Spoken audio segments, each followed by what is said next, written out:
Assalamualaikum warahmatullahi wabarakatuh. Hari ini pembelajaran kita masih mengenai anekdot.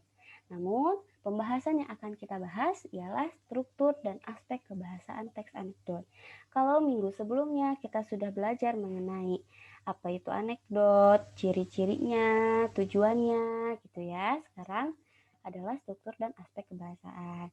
Ibu ingatkan lagi, teks anekdot adalah teks berupa sindiran yang disisipi oleh humor. Tujuannya adalah untuk mengkritik seperti itu. Nah, sekarang struktur. Struktur teks anekdot itu ada 6. Yang pertama, abstraksi. Pendahuluan yang menyatakan latar belakang atau gambaran umum tentang isi suatu teks. Abstraksi ini bersifat opsional. Opsional itu apa? Opsional itu adalah boleh ada, boleh tidak, seperti itu. Jadi abstraksi itu hanya penggambaran umum saja. Yang kedua, ada orientasi, yaitu bagian cerita yang mengarah pada terjadinya suatu krisis, konflik, atau peristiwa utama. Bagian inilah yang menjadi penyebab timbulnya krisis.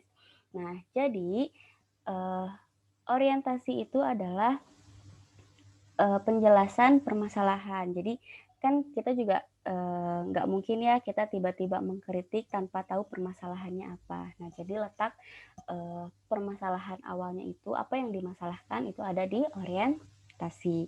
Yang ketiga, krisis. Bagian dari inti peristiwa atau puncak suatu konflik anekdot. Pada bagian itulah adanya kekonyolan yang menggelitik dan mengundang tawa. Nah, pada krisis ini adalah puncak konflik. Jadi puncak permasalahannya ini ada di krisis gitu.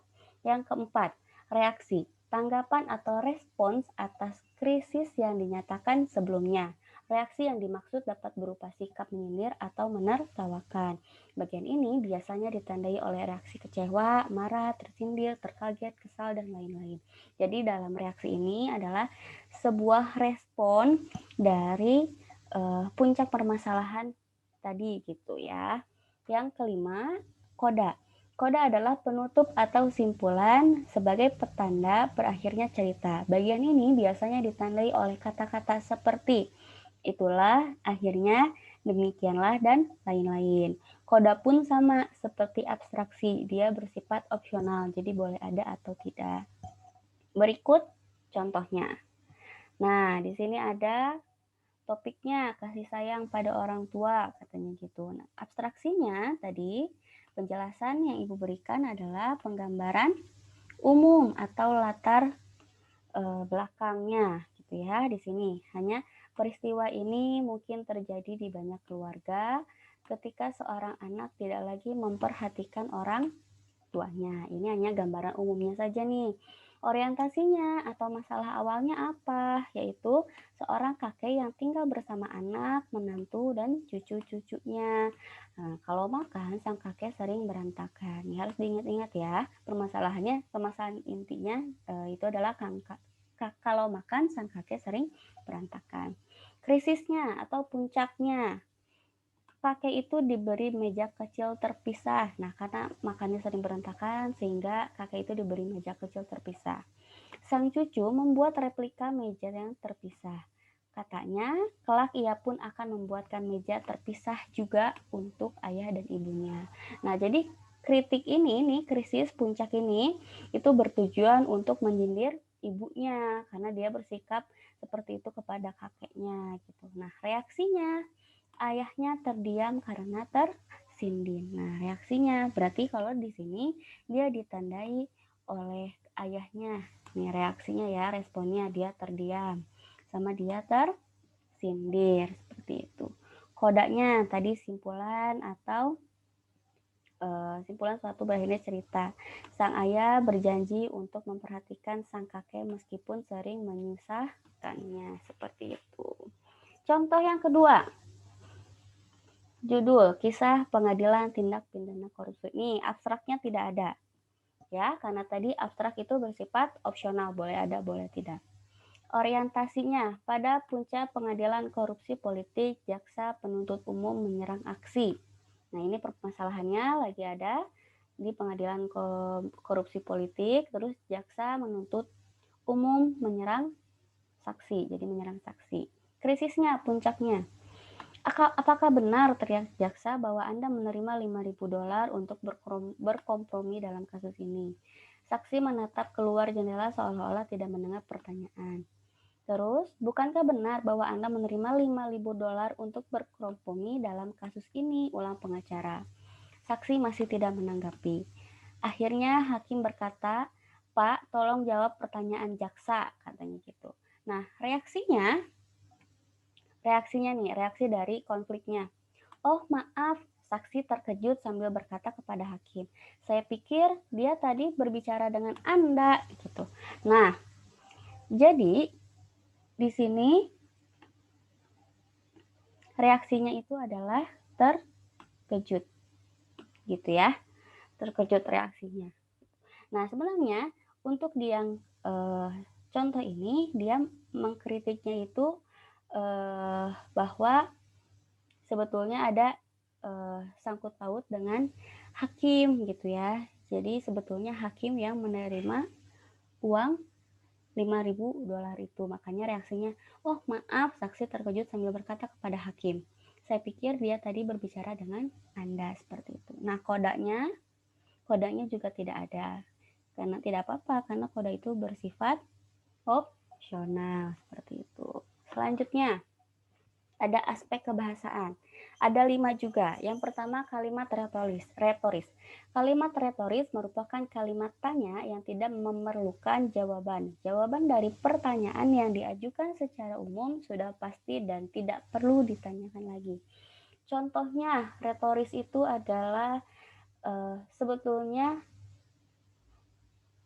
jawabannya itu kita sudah tahu gitu. Makanya retoris itu adalah kalimat yang tidak memerlukan jawaban. Contohnya, apakah kamu takut mati? Pertanyaan itu tidak dibutuhkan jawaban karena hampir semua orang, rata-ratanya orang itu takut mati seperti itu. Lalu, apakah dosa melukai ibu?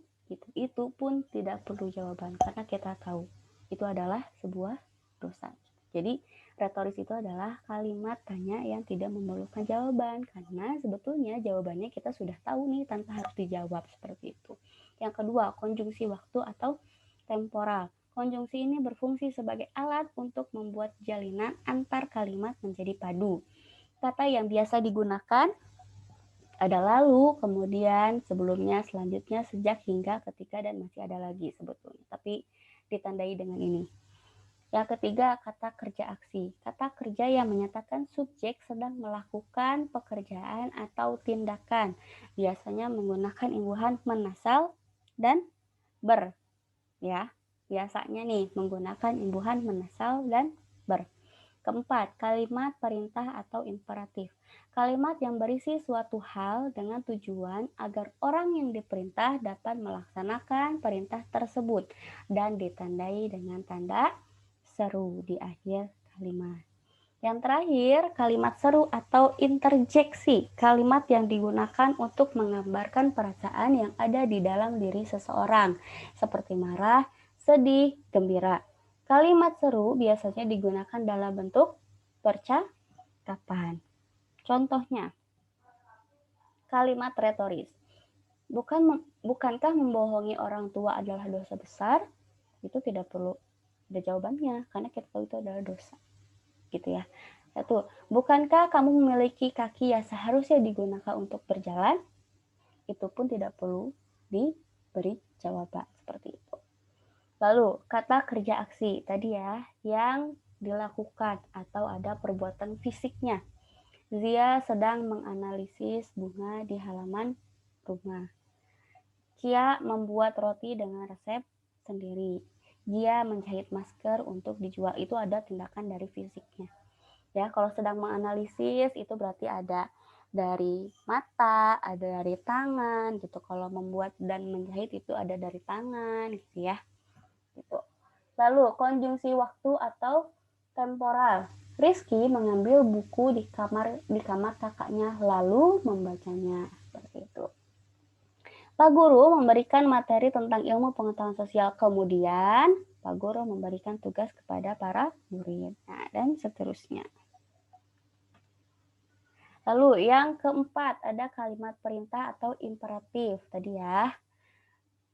Ada kalimat perintah itu ada ajakan, harapan, permintaan, larangan. Biasanya kalau ajakan itu dengan ditandai kata mari, gitu. Mari ikut saya, gitu. Kalau harapan ditandai dengan kata mohon, mohon diterima dengan baik. Permintaan, minumlah kopi itu. Larangan, jangan sentuh kabel itu. Berarti kalau larangan ya sifatnya berarti jangan, tidak, gitu ya. Dilarang, nah itu adalah larangan. Yang terakhir, kalimat seru atau interjeksi. Kalimat seru yang menggambarkan rasa jijik, ih kukumu panjang dan kotor sekali. Jadi kalimat seru itu contohnya ya, katanya itu ada ih, wah, astaga, alhamdulillah, oh, lalu ada kata lagi wow gitu ya. Ada kata lagi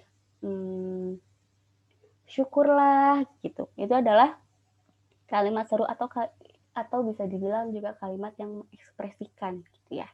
Yang kedua, kalimat seru yang menggambarkan rasa kecewa dan kesal. Ya ampun, nilaimu jelek sekali, Dek. Kalimat seru yang menggambarkan rasa kagum. Wah, kamu pintar ya. Dan yang terakhir, ada kalimat seru yang menggambarkan rasa syukur. Alhamdulillah, banjir sudah surut. Seperti itu. Sekian pembelajaran hari ini. Terima kasih. Wassalamualaikum warahmatullahi wabarakatuh.